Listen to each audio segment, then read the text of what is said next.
Here we have a new 2025 Nissan Sentra. This one comes in the SV trim level in rosewood metallic, and then we have charcoal cloth interior. The powertrain consists of a 2-liter naturally aspirated 4-cylinder engine that's mated to the Xtronic CVT that gets us 149 horsepower, 145 pound-feet of torque.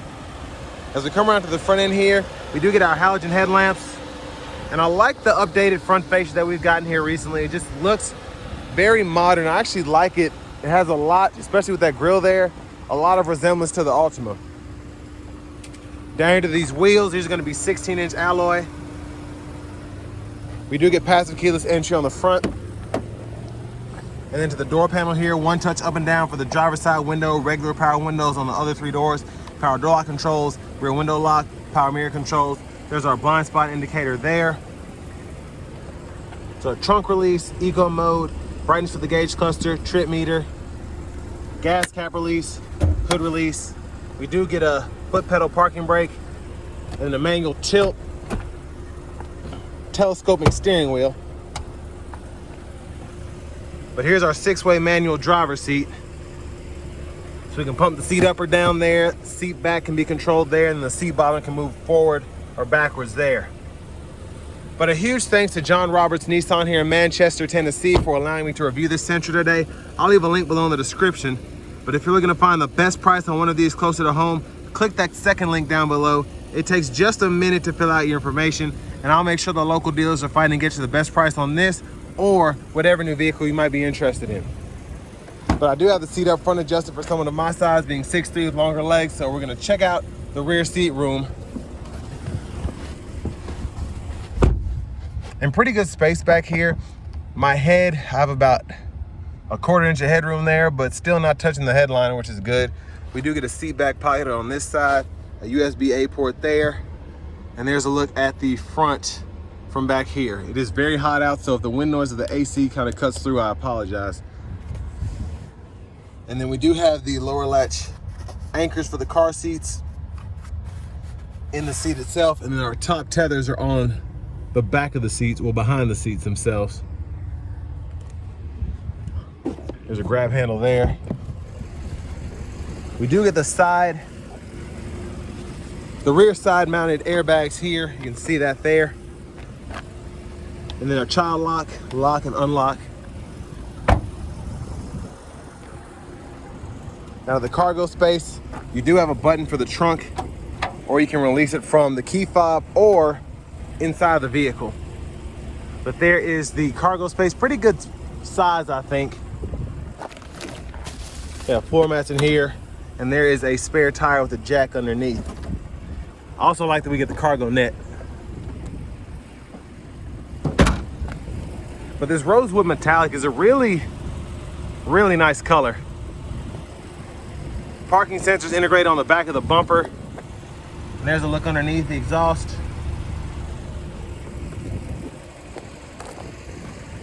There's the gas cap there. This is rated for 30 miles per gallon city, 40 highway. And I apologize, of course the wind noise is picking up as I come back outside. But pull this on either side, and that'll fold down the seats and you can run longer objects through to the front. I'm gonna try to hurry it up out here before I get another wind gust. But there's the parts content if you're interested.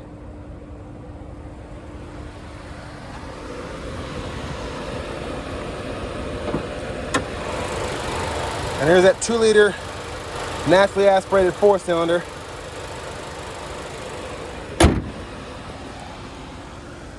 But now just a quick show off of the turn signals.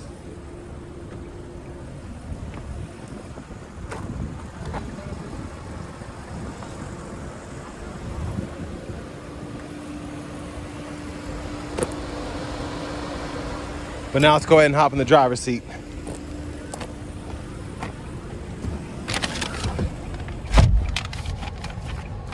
So, hard vinyl, plastic, flat bottom steering wheel here. There's the horn. Now over here to the radio, 8-inch screen, we get AM, FM, XM, Bluetooth audio, and aux input, and then we also have Apple CarPlay, Android Auto compatibility. Our settings here. You have the apps there. Change your units of measurement, display, or language here. And then your connections, you can kind of fool with the Wi-Fi, Bluetooth, all of that. But it's a pretty simple system to use. Pretty much everything you need, nothing you don't. There's our home page there. And you can adjust all that as you see fit. Backup cameras here, guidelines follow you as you turn the steering wheel. Hazards are here. And then we do get single zone manual climate controls. Again, they are a little loud, but fan speed can be adjusted here. Temperature, AC, fan direction. You have your defrosters up top. And then down here, there's your auto stop toggle. You get a USB-C, USB-A that connects to the radio, which is nice for the Apple CarPlay, Android Auto. And then you also get the aux input again. Now for the shifter, grab this button, pull down, reverse, neutral, drive. You have that low mode. And then when in drive, you can toggle the sport mode with the push of this button. Bottle holders, center console cubby space. And there's a look at the back seat from up here. There are the lights. We do get a sunglasses holder. Vanity mirror here. And then left side of the steering wheel, blinkers, high beams. You have the auto lights, you can turn those on. And then intermittent wipers on the right side. One time off, intermittent low, high. You can adjust that intermittent frequency here. And then to the steering wheel, volume, track list, radio station presets. And then we can use these 4 arrows, this OK button and this back button to go through the digital part of the gauge cluster here in the middle. So a lot of different settings that we can fool with. And then we have things like the tire pressure monitors, the trip meters, all of that. And then we do get adaptive cruise. We can adjust the gap here, voice recognition, Bluetooth, and then this is to set the speed or cancel the cruise itself. Push button start. And finally, here's our key fob.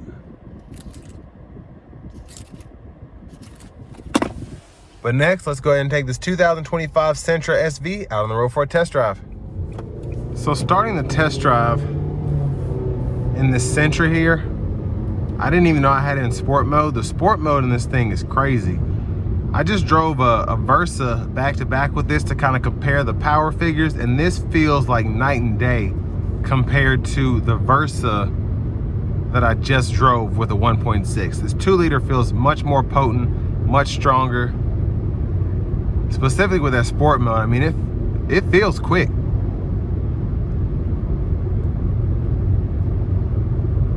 Now I do like what you get here with the Sentra a lot better than the Versa S. This is an SV, but I think it's only like $4 more. But you get so much more with the Sentra as opposed to the Versa S.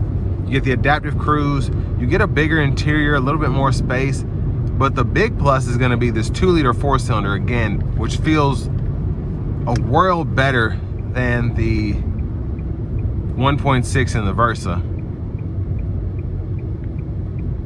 And it's relatively about as fuel efficient. You're still getting that same 40 miles per gallon highway. You just get a bit better city fuel economy with the Versa. But honestly, I take 30 miles per gallon over 32 to get this powertrain any day.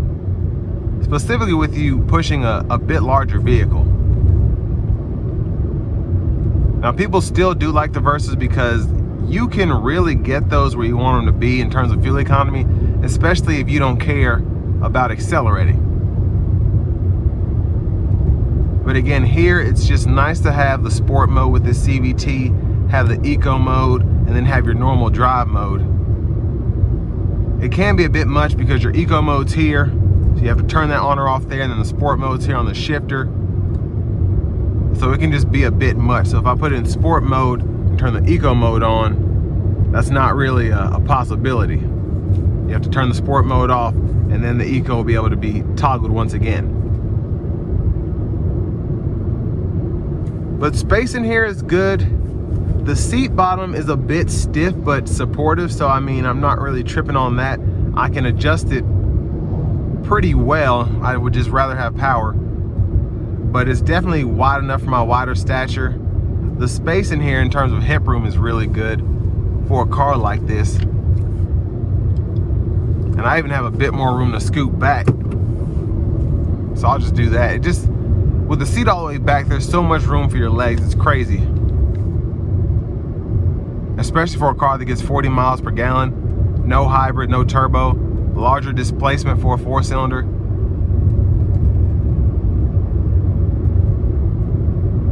But I think a good solid car. It's been like this for a few years.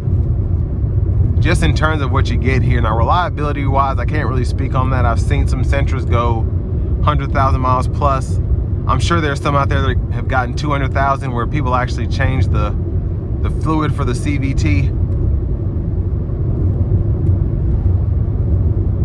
But a pretty good car, I think, just on paper. Only thing that's really rattling is my license plate there in the front windshield. Visibility is good here. Now, I've test driven a few cars today, and just the A-pillar takes up a bit more space because you don't have the glass here where you can see, because it's covered up by the blind spot monitor there. But other than that, I mean, really not a big deal because that kind of helps with visibility anyway.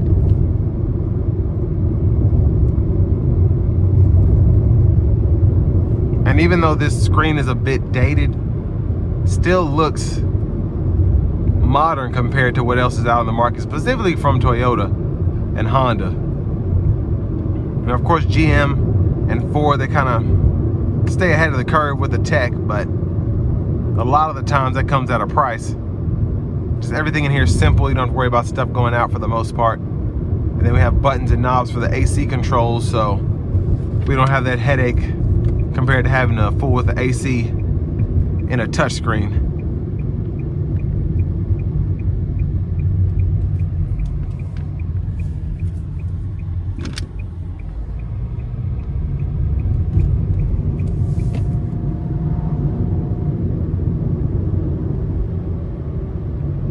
Now I am going to put it in a sport mode getting on the interstate here, and we'll see what it's got.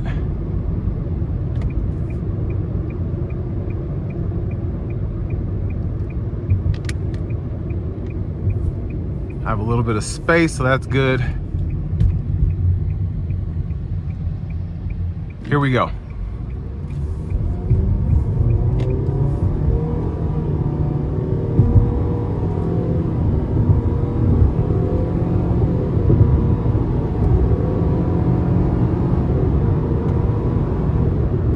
So a really good pull there. Again, the sport mode really does help. I'll put in eco now for the rest of the drive.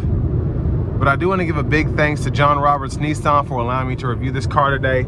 I'll leave a link below in the description. If you're looking to find the best price on one of these closer to home, click that second link down below. It takes just a minute to fill out your information, and I'll make sure the local dealers are fighting to get you the best price on this or whatever new vehicle you might be interested in.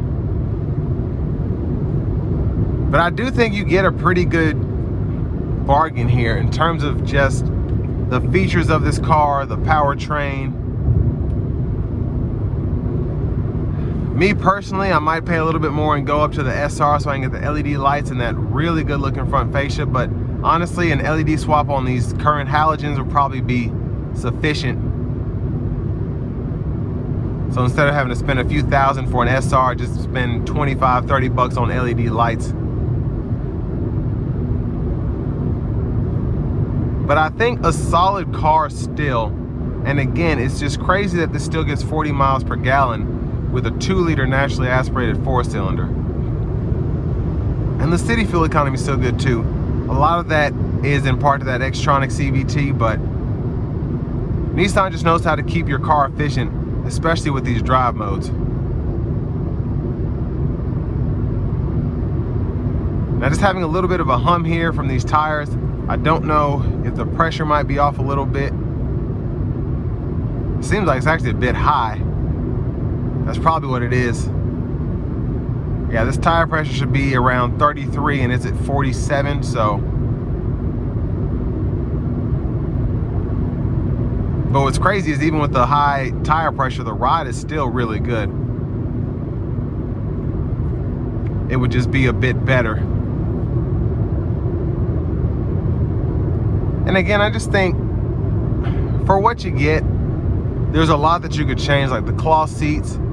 I use Coverado for my seat covers and highly recommend those. I mean, it's $200 for the seat covers, but the seat covers feel better than some leather seats that I've experienced. And it's just little things like that. And then again, the LED headlamps, swap the bulbs out, and you can really make this something that feels a lot more expensive than it is. But a great car nonetheless. With all that being said, this will bring me to the end of my review of this 2025 Nissan Sentra SV.